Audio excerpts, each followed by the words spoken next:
पिता का आशीर्वाद। पिता और पुत्र की मार्मिक कहानी। जब मृत्यु का समय निकट आया तो पिता ने अपने एकमात्र पुत्र धर्मपाल को बुलाकर कहा कि बेटा, मेरे पास धन संपत्ति नहीं है कि मैं तुम्हें विरासत में दूं, पर मैंने जीवन भर सच्चाई और प्रामाणिकता से काम किया है, तो मैं तुम्हें आशीर्वाद देता हूँ कि तुम जीवन में बहुत सुखी रहोगे और धूल को भी हाथ लगाओगे तो वह सोना बन जाएगा। बेटे ने सिर झुकाकर पिताजी के पैर छुए। पिता ने सिर पर हाथ रखकर आशीर्वाद दिया और संतोष से अपने प्राण त्याग कर दिए। अब घर का खर्च बेटे धर्मपाल को संभालना था। उसने एक छोटी सी ठेला गाड़ी पर अपना व्यापार शुरू किया। धीरे धीरे व्यापार बढ़ने लगा। एक छोटी सी दुकान ले ली। व्यापार और बढ़ा। अब नगर के संपन्न लोगों में उसकी गिनती होने लगी। उसको विश्वास था कि यह सब मेरे पिता के आशीर्वाद का ही फल है, क्योंकि उन्होंने जीवन में दुख उठाया पर कभी धैर्य नहीं छोड़ा, श्रद्धा नहीं छोड़ी, प्रामाणिकता नहीं छोड़ी। इसलिए उनकी वाणी में बल था और उनके आशीर्वाद फलीभूत हुए और मैं सुखी हुआ। उसके मुंह से बार बार क्या बात निकलती थी।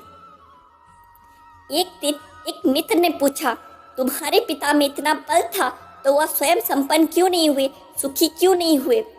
धर्मपाल ने कहा, मैं पिता की ताकत की बात नहीं कर रहा हूँ, मैं उनके आशीर्वाद की ताकत की बात कर रहा हूँ। इस प्रकार वह बार बार अपने पिता के आशीर्वाद की बात करता तो लोगों ने उसका नाम ही रख दिया बाप का आशीर्वाद। धर्मपाल को इससे बुरा नहीं लगता। वह कहता कि मैं अपने पिता के आशीर्वाद के काबिल निकलूं, यही चाहता हूँ। ऐसा करते हुए कई साल बीत गए। वह विदेशों में व्यापार करने लगा। जहाँ भी व्यापार करता उससे बहुत लाभ होता। एक बार उसके मन में आया कि मुझे लाभ ही लाभ होता है, तो मैं एक बार नुकसान का अनुभव करूं।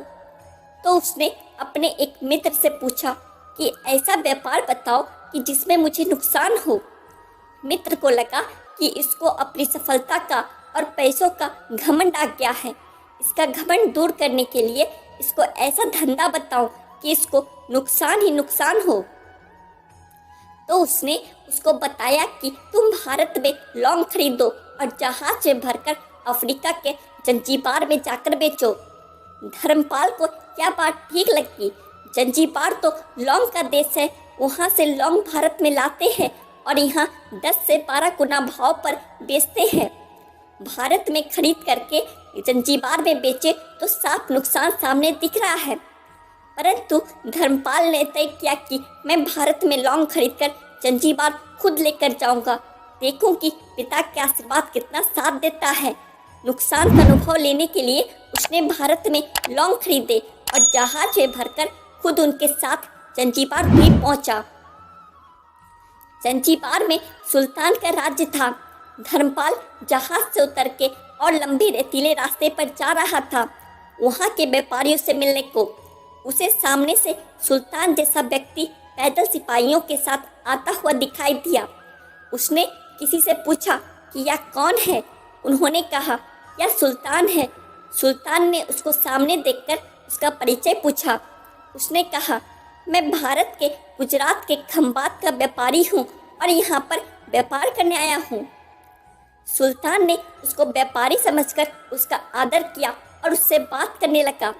धर्मपाल ने देखा कि सुल्तान के साथ सैकड़ों सिपाही हैं, परंतु उनके हाथ में तलवार, बंदूक आदि कुछ भी ना होकर बड़ी बड़ी छलनियाँ हैं। उसको आश्चर्य हुआ। उसने विनम्रता पूर्वक सुल्तान से पूछा, आपके सैनिक इतनी छलनी लेकर के क्यों जा रहे हैं? सुल्तान ने हंसकर कहा, बात यह है कि आज सवेरे मैं समुद्र तट पर घूमने आया था, तब मेरी उंगली में से एक अंगूठी यहाँ कहीं निकल कर गिर गई। अब रेत में अंगूठी कहाँ गिरी पता नहीं, तो इसलिए मैं इन सैनिकों को साथ लेकर आया हूँ। या रेत छानकर मेरी अंगूठी उसमें से तलाश करेंगे। धर्मपाल ने कहा, अंगूठी बहुत महंगी होगी। सुल्तान ने कहा, नहीं, उससे बहुत अधिक कीमत वाली अनगिनत अंगूठी मेरे पास है, पर वह अंगूठी एक फकीर का आशीर्वाद है। मैं मानता हूँ कि मेरे सल्तनत इतनी मजबूत और सुखी उस फकीर के आशीर्वाद से है, इसलिए मेरे मन में उस अंगूठी का मूल्य सल्तनत से भी ज़्यादा है। इतना कह करके सुल्तान ने फिर पूछा, बोलो सेठ, इस बार आप क्या माल लेकर आए हैं? धर्मपाल ने कहा, लौंग। सुल्तान के आश्चर्य का ठिकाना नहीं रहा। क्या तो लौंग का ही देश है सेठ? यहाँ लौंग बेचने आए हो? किसने आपको ऐसी सलाह दी? जरूर वह कोई आपका दुश्मन होगा। यहाँ तो 1 पैसे में मुट्ठी भर लौंग मिलते हैं। यहाँ लौंग को कौन खरीदेगा और तुम क्या कमाओगे? धर्मपाल ने कहा, मुझे यही देखना है कि यहाँ भी मुनाफा होता है या नहीं।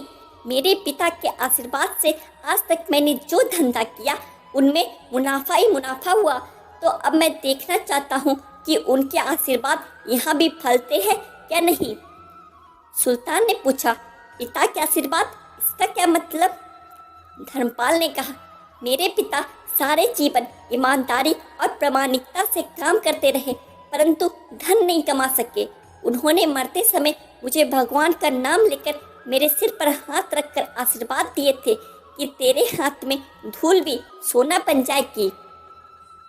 ऐसा बोलते बोलते धर्मपाल नीचे झुका और जमीन की रेत से एक मुट्ठी भरी और सम्राट सुल्तान के सामने मुट्ठी खोलकर उंगलियों के बीच में से रेत नीचे गिराई तो धर्मपाल और सुल्तान दोनों का आश्चर्य का पार नहीं रहा।